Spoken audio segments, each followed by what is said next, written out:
Sir, जो parliament का विशेष सत्र बुलाया जा रहा है, इस पर आपका क्या कहना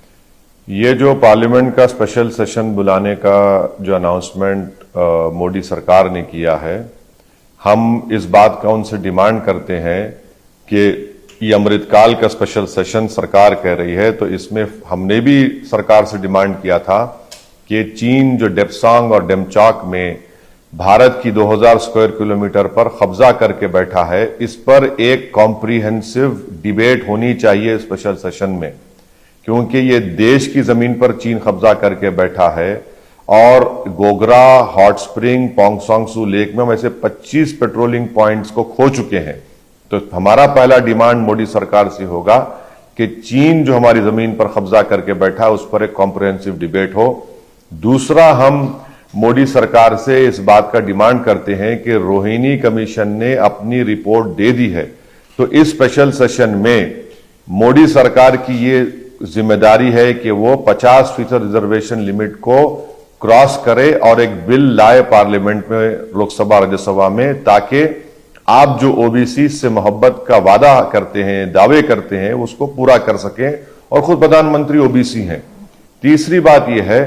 कि हम गवर्नमेंट से इस बात का डिमांड करते हैं कि इसरो के साइंटिस्ट को और नीरज चोपड़ा को, चाहे पुरानी पार्लियामेंट की बिल्डिंग हो या नई बिल्डिंग हो, वहां पर बुलाकर इनको सम्मान किया जाए, इनको ऑनर किया जाए, क्योंकि पूरा देश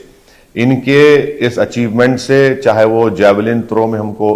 वर्ल्ड रिकॉर्ड में गोल्ड मेडल मिला है वर्ल्ड एथलेटिक चैंपियनशिप में, और साइंटिस्ट ने जो कारनामा अंजाम दिया है कि चांद के साउथ पोल पर हम लोग जा चुके हैं, तो उनको पूरी पार्लियामेंट बुलाकर सम्मान किया जाए।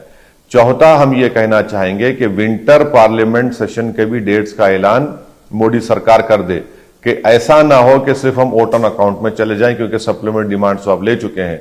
और आखिरी बात, जो मीडिया में ये स्पेकुलेशन किया जा रहा है सोर्सेस के बुनियाद पर कि 1 नेशन 1 इलेक्शन होगा,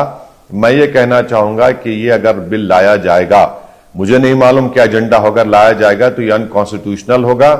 क्योंकि फेडरलिज्म भारत के संविधान के बेसिक स्ट्रक्चर का हिस्सा है। बीजेपी के पास राज्यसभा में मेजॉरिटी नहीं है और कई स्टेट्स इसका अपोज करेंगे। कर्नाटक में तो पिछले दिनों चुनाव हुआ है, कई स्टेट्स में अभी उनके टेन्योर बाकी है, तो ये अनकॉन्स्टिट्यूशनल होगा। अब देखना है कि स्पीकर साहब की मीटिंग में क्या एजेंडा होगा, मगर हम मोदी सरकार से डिमांड कर रहे हैं कि चीन पर कॉम्प्रिहेंसिव डिबेट हो। चीन 2000 स्क्वायर किलोमीटर पर कब्जा करके बैठा है, रोहिणी कमीशन की रिपोर्ट आ चुकी है, 50% रिजर्वेशन लिमिट को क्रॉस किया जाए, विंटर सेशन के डेट्स को अनाउंस कर दिया जाए, और इसरो के साइंटिस्ट को